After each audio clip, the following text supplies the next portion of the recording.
Le résumé habituel ne saurait être long désormais.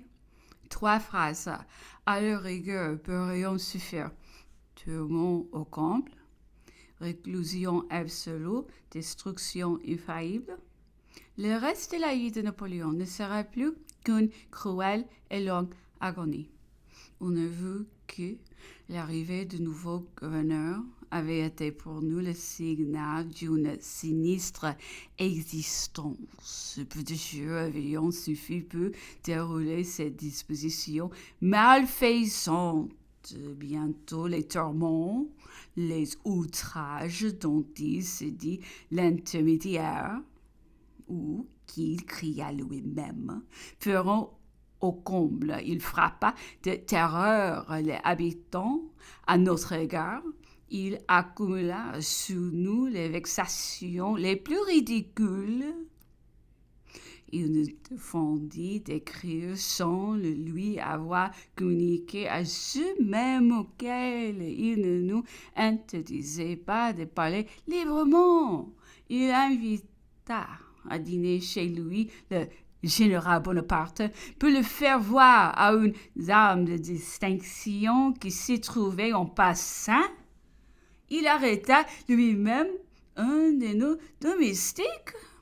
Il produit une dépêche à l'aide de laquelle ils vont forcer l'empereur à descendre, disait Napoléon, dans les fangs de ses besoins, pour les discuter vis-à-vis de lui.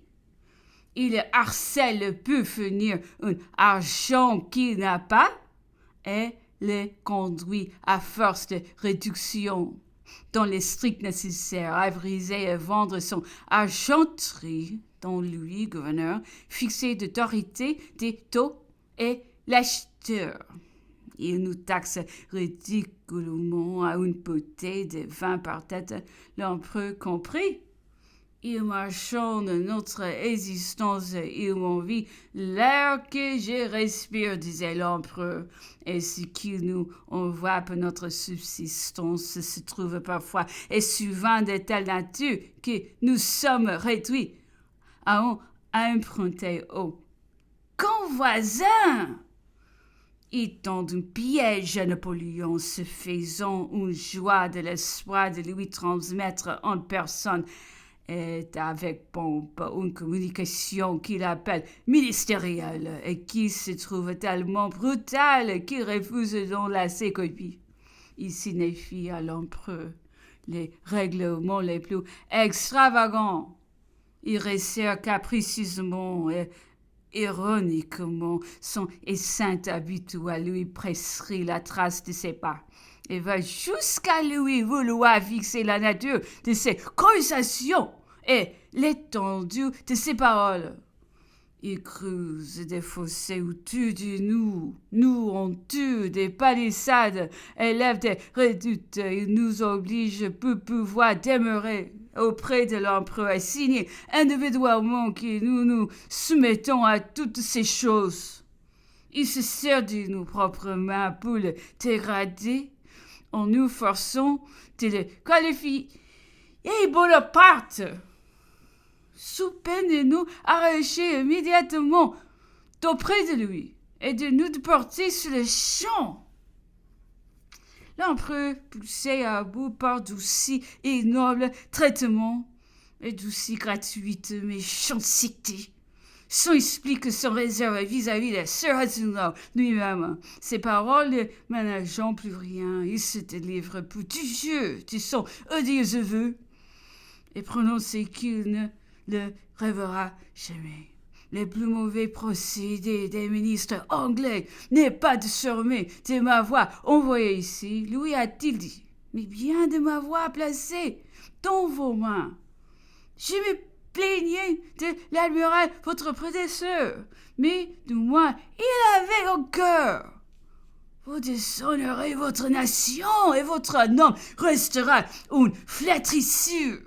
Ce gouverneur n'a rien d'anglais, nous réputait-il souvent.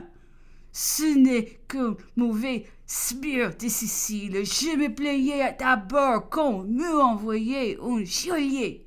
Aujourd'hui, je prononce que c'est un bureau. je consacre. Ces mots, je pourrais en consacrer bien d'autres quelque peu, bien sinon, que puissent être. Premier, parce que je les ai entendus. Deuxième, parce que Napoléon les a dit à Sir Hudson lui-même, ou les lui a fait transmettre. Troisième, enfin, parce qu'il en était mérité.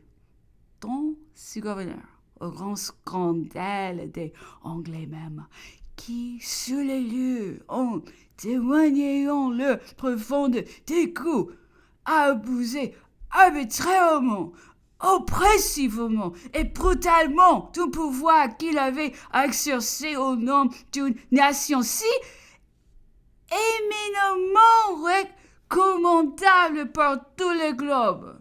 Au nom d'un prince si généralement considéré en Europe, enfin au nom d'un ministère au sein duquel se trouvaient encore quelques gens d'honneur, personnellement connus par leur modération et leur belle manière. Les attaques sur Napoléon étaient incessantes, les tourments de tous les instants. Il ne se passait pas des jours sans nouvelles blessures. Et alors on peut dire que se trouvait comme réalisé un des supplices de la fable.